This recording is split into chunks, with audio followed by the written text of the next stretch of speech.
today we're going to can pizza sauce.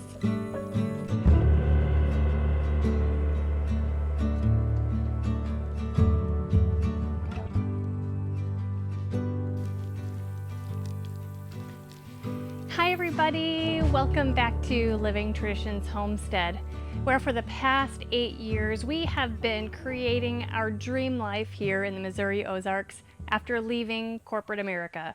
I am so glad you're here with me today. Let's take these tomatoes into the kitchen and make some homemade canned pizza sauce. It's really good to be with you all. It seems like it's been such a long time since we've been in the kitchen together, especially doing some canning. I know earlier this summer in July, we canned some sugar-free blackberries together, and then prior to that, we canned some pickled dilly beans, but it feels so good to be back in the kitchen with you guys. With these tomatoes, we are just gonna start off by washing them. I'm gonna separate out the paste tomatoes from the slicing tomatoes. If I end up not having enough paste tomatoes, then I'll move on to the slicing tomatoes. On these types of videos, I always get asked what variety of tomatoes I'm using, so I just wanted to give you a size reference and also tell you the names of them. I am using Jetstar, Amish Paste, Jersey Devil, Large Red Cherry, and Juliet. The paste tomatoes are washed. It's time to move on to really the first step. So I'm not going to be skinning and de-seeding these tomatoes before I turn them into tomato puree and ultimately pizza sauce. I have done lots and lots of videos over the years showing different methods, different ways to process tomatoes into all sorts of tomato products. In some of those videos, I have skinned and cored and de-seeded the tomatoes, and some of them I have not. I've just left the skins on and left the seeds in, cooked them down, and then just used my blender to blend them all up into the sauce. And today, that is the method I am going to be using. Now, I have a Vitamix blender, which is a high-powered blender that can really effectively blend up the skins and the seeds so that they're not noticeable at all in the finished product. I know that the canning police are gonna be after me for not skinning my tomatoes because they will say that the skin is where the botulism is and the seeds will make them bitter. I have been doing this method and lots of you out there and lots of other YouTubers and lots of other people do it this way, and we have not seen the scare of botulism from this method. So I feel confident about it. If you feel more comfortable skinning and de-seeding your tomatoes, you go right ahead. I am going to start off by coring these tomatoes, and I'm going to be using a tomato shark or a tomato corer. It is a little device that has teeth on the end here and helps really dig into that tomato just like that to get out the core. This tomato doesn't have any other like imperfections on the skin. So I am going to just cut this into pieces and put that into the pot that I'm going to cook these down in. This tomato does have some imperfections in it, so I'm not going to include that into the pot. I'm actually just going to cut all of those off.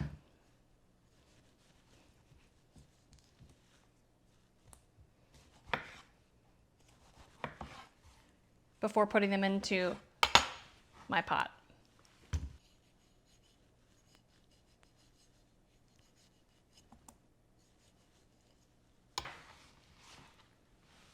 Now the pot I'm using today is filled all the way up to the top. So I'm going to be putting these on the stove. I'm going to turn on the heat and I'm going to start warming these up so they start cooking down. As they start cooking down, I will probably be adding some more tomatoes on top. I actually really love to use the Juliet cherry tomatoes. They're actually more of a grape tomato. They're almost like a miniature paste tomato. They're really fabulous to use for sauces, especially if you're not going to skin them because skinning cherry tomatoes is a lot of work. Now, cooking these down on the stovetop is just one of several different ways that you could cook down tomatoes. And over the years, I have used a couple other methods that you've probably seen on some of my other videos. I have used a crock pot to cook them down and left the top off so that, a lot of that moisture can just evaporate. I also have a really large electric roaster. It's the Nesco brand, a 17-quart roaster. When I have really large batches of tomatoes to turn into sauce or something like that, I definitely use my roaster. And also I have cooked down some of them in the oven on cookie sheets just to get that moisture going. And it kind of gives it a nice roasted flavor as well. So if you're not wanting to put yours on the stovetop like this, there are many other options you can choose from. Now from time to time, I am going to come over here and I'm going to start stirring these so that they don't stick in the bottom. Now I do want to advise you to use a heavy bottomed pot for this, not like a thin walled pot like a stock pot. You definitely want a heavy bottom so that there's less chance that your tomatoes and tomato skins and the sauce as it gets cooking down will stick to the bottom, okay? So I'm just gonna stir these from time to time. Now, for time-saving purposes in this project, a couple days ago, I actually cooked down a larger batch of tomatoes and I have them in here. So I'm gonna be finishing the process with the tomatoes in here that have already been cooked down. I want to show you the end product of cooking down these tomatoes with the skins still intact and the seeds. You can see how nice and thick this is. There's not a whole lot of water left in there. And that means that this is going to turn out to become a really nice sauce. This method of just boiling down and reducing down your tomatoes into a tomato sauce is really one of the longer methods out there. I've done a couple other videos of different ways that you can really take the liquid out of your sauce without having to wait so long and cook it down for so long. One method is to use a ladle to ladle out a lot of this liquid throughout the process, and it really shortens the time frame necessary to make sauce. There's also a really cool method that I used to use a lot when I was working. If I didn't have time to make sauce, I would just put all of the tomatoes in a freezer bag and freeze them. And then as I was thawing those tomatoes out, the liquid separates from the kind of pulpy part of the tomatoes, and I was like 3/4 of the way done making sauce already because the freezing and thawing process basically separated that out so effectively. I was able to save a ton of time. So this isn't the only way. I encourage you to check out those videos that teach this alternative way as well. The pizza sauce that we're going to be making today is in my favorite canning book. I talk about this all the time. Love this. It is the Ball Complete Book of Home Preserving, 400 delicious and creative recipes for today. I have this book listed in our Amazon shop if you want to take a look at it. I use it all the time. Look at how many bookmarks are in there. Love it. It really is an easy recipe and it's going to come together very quickly. Now the next step in the process is to turn these tomatoes that we've cooked down into tomato puree. And we're gonna do that by blending them up in my blender. I use a Vitamix blender because it is so high powered and it does such a great job. There's not a trace of skin or seeds left after it is done. We need a total of 13 cups of puree. So I'm gonna do this in a couple of different batches. I'm actually gonna blend it up for quite a long time just to make sure everything is nice and smooth and consistent. And then I need 5 more cups into the Vitamix to blend up in order to have the 13 cups of tomato puree that we need for this recipe. The second batch of my tomato puree ended up yielding 3 cups, but I needed 5. So I am going to be adding 2 cups of tomato sauce from the pantry in with the second batch to make a total of 13 cups. We now have all the puree that we need, 13 cups. So it's going to go back into my original pot because this pot is very heavy bottomed. This other pot that I have, it would have been a great size actually because this isn't really a very huge batch, but this pot here, oh, I almost dumped it. This pot here does not have a heavy bottom, and I could risk scorching this really easily, especially at the sauce portion right now, it could scorch really easily, and that will make your sauce bitter. I want to show you what a gorgeous, thick sauce this is. Look at that. I really think that you get that nice thick sauce from cooking all of this down before you blend it. I feel like if you blend it first, which a lot of people do, and hey, that works for them, and I'm really happy for them, but I really feel like I can cook this down longer before it starts sticking to the bottom. And then when you blend up the seeds and the skins and everything, it just really plumps it up and makes it a really nice thick sauce. Now we can add all of the other ingredients to the pot. To the 13 cups of tomato puree, we are going to be adding ½ cup of lemon juice. It needs to be bottled lemon juice because fresh lemons do not have consistent levels of acidity. 2 teaspoons of dried oregano, 1 teaspoon of ground black pepper, 1 teaspoon of salt, and 1 teaspoon of garlic powder. Now I know it is very tempting to add more ingredients of this or that or the other thing, but I am going to follow this recipe as written because you guys, I already have the canning police after me for leaving the skins and the seeds on. Now I need the stove, so I'm gonna remove these tomatoes and I will resume that project later today or maybe tomorrow. I'm gonna put the sauce onto the stove. We need this to come up to a hard boil. So I'm gonna turn it on probably medium low because I don't want it to burn. Even though it is a heavy bottomed pot, there is a chance that it could stick and burn. I'm also gonna cover it. It will heat more evenly with the cover. Now I'm gonna come back every couple minutes and stir it to make sure it doesn't stick or burn on the bottom. And then once it is a hard boil, we can start canning it. In the meantime, inside this pot are all of the jars I'm gonna be using. Now, just wanna give you a heads up that I'm gonna be using 1 cup jelly jars because when we make pizza, we make 1 pizza at a time and we use 1 cup of sauce per pizza. It's a big pizza, but we also like a lot of sauce. So I'm gonna be using the jelly jars, which are 1 cup. I did heat them up already, but I'm gonna heat them up again because I do want the jars themselves to be hot when we fill them. The sauce is boiling, so let's get set up for canning. The first thing we need to do is take our jars out of the hot water, set them up, and then make sure that we have all of the other equipment ready and waiting for us to can this pizza sauce. I'm gonna take these jars out of the water.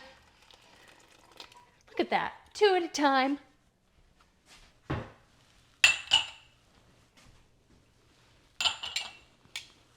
I'm just about to bring over our pizza sauce to get canning, but I want to review the equipment and things that we are gonna be using today.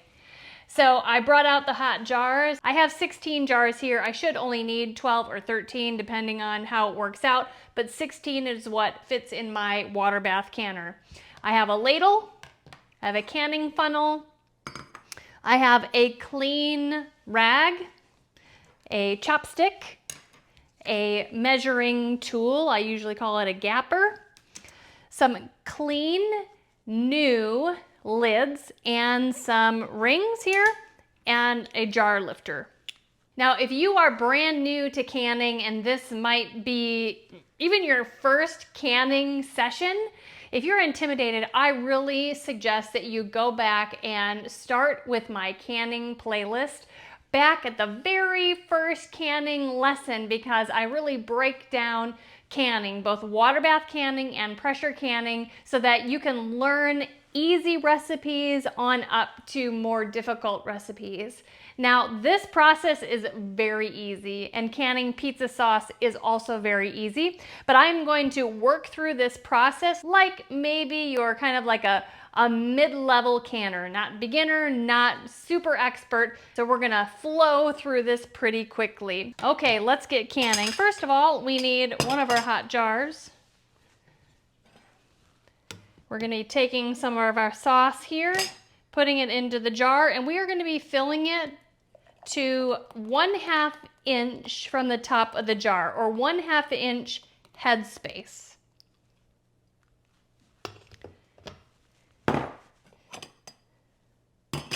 Now I'm going to take my chopstick actually and use it to stir it around in there and make sure that there are no bubbles in there. I'm going to use my measuring tool here, or my gapper, to measure that it is 1/2 inch of headspace, which it is. Now I'm going to take this rag. I'm actually going to wet it a little bit. I'm going to take this clean rag and I'm going to wipe the rim. Even though I'm pretty sure no debris got on the rim of that jar, I'm going to clean it off because debris on the rim could prevent it from sealing properly. Now I'm putting on a brand new clean canning lid right onto the top, followed by a canning ring. I'm going to make that finger tight, not too tight, but tight enough that it's not going to come off. All right, that is filled. I'm going to put this into our water bath canner.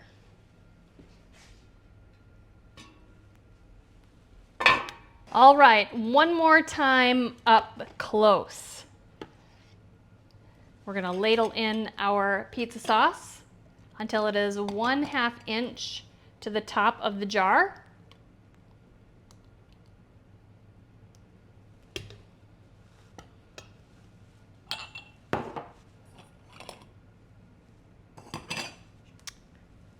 Chopstick, stir it around to make sure there are no bubbles in there. Check the depth, 1/2 inch, perfect. Wipe the rim for debris. Put on a new clean lid, followed by a canning ring. Twist it on until it is finger tight. We'll take it over to the water bath canner. Now, one thing the canning police will be after me about also, besides the skins and seeds in my sauce, is that I don't put anything on the bottom of my water bath canner. Generally, that is advised so that your jars are not right on the bottom of the canner, in fear that the glass will break because of the direct heat. I have been canning for 13 years. I've never put anything on the bottom of my water bath canner, and I've never had a jar break yet. So I am confident that it is okay not to, but if you are not comfortable with that, then you go ahead and either put a towel on the bottom, or they have like some special kind of rubber bottoms that you can use, or the rack insert that comes with a lot of the water bath canners. You go ahead and do that, but I'm comfortable without it. All right, Ida, we're all done. The pot is empty. I have 13 filled jars in the water bath canner. This was the 14th, and it didn't quite cut the mustard. So this one is gonna go into the refrigerator, and we will make pizza. We will make pizza, keto pizza, later in the week. That's exciting. Love that. All right, let's get ready to finish this project. Now, I did ahead of time put like 2 or 3 glugs of vinegar in the water just to keep the outsides of the jars nice and clean, and so that when we take them out, they don't have like hard water deposits on the outsides. We are gonna cover our canning pot with the lid and turn it on high. Once this comes to a boil, we will start our timer. These need to process for 35 minutes. I need to process these for 40 minutes because my altitude is greater than 1,000 feet above sea level. When your timer goes off, come back and turn off the heat and remove the lid. Now, the book says to let everything just kind of settle down for 5 minutes before you take out the jars. With all tomato products that I can, I always wait at least 10 minutes to take the jars out and put them onto the counter. I have found that tomato products very easily will siphon out if you take them out too quickly. Siphoning out can happen when there is too great of a temperature difference between the contents of what's in the jar and the outside air, which will make the liquid inside rush up to the top of the jar lid and it can seep out the side. By doing that, it compromises the seal and your jar lids may not seal appropriately. So that is why I let all tomato products sit in the water bath canner for at least 10 minutes before I take them out. It is always so exciting when the timer goes off that tells you it's time to take the jars out of the water bath canner. I always put the jars on a towel on the counter because there is a risk that the jars could break just from the temperature difference. I will leave these jars here for at least 12 hours, if not overnight. Then I will remove the rings, wash the jars off, and I will store them without the rings on them. Well, it seems pretty amazing to have 13 pizzas worth of sauce available in the pantry. I can't wait to get started eating some of this pizza sauce. I want to let you guys know that I have been putting out canning videos on YouTube for about 7 years. So I have a pretty extensive canning playlist. I'd love for you to check that out. It includes actually many different types of tomato canning videos. Also want to remind you that if you're interested in this canning book, you can find that in our Amazon shop. And I also want to direct you to a video where last year I made pizza sauce, but for the freezer, and it is also fantastic. You guys, I'm so happy to be back in the kitchen with you guys canning. It's been a while. If you're enjoying videos like this, make sure that you hit that subscribe button. And remember, the best way to help us here on the homestead is just to share our videos on your social media. Until next time, thank you so much for stopping by our homestead. Take care and God bless.